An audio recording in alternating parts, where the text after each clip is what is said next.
Sa mga hindi nakakaalam kung paano i-transfer sa ating GCash account yung na-convert nating dollar into peso sa ating PayPal account, panoorin nyo lamang ito. Sa mga hindi nakanood dun sa nauna kong tutorial kung paano i-convert ang dollar into peso, ilalagay ko yung link ng aking tutorial dyan sa aking comment section. At kung paano naman natin ito i-transfer sa ating GCash account, panoorin nyo lamang ito.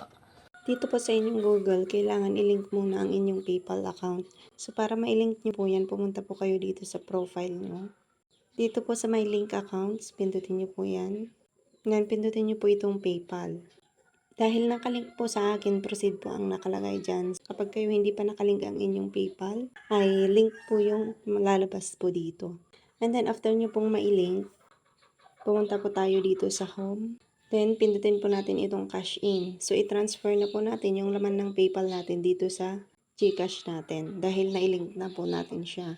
Scroll up nyo po, pindutin nyo po itong PayPal. Then, lagay nyo na po dito yung amount ng itatransfer nyo dito sa inyong GCash. Pindutin nyo na po itong next.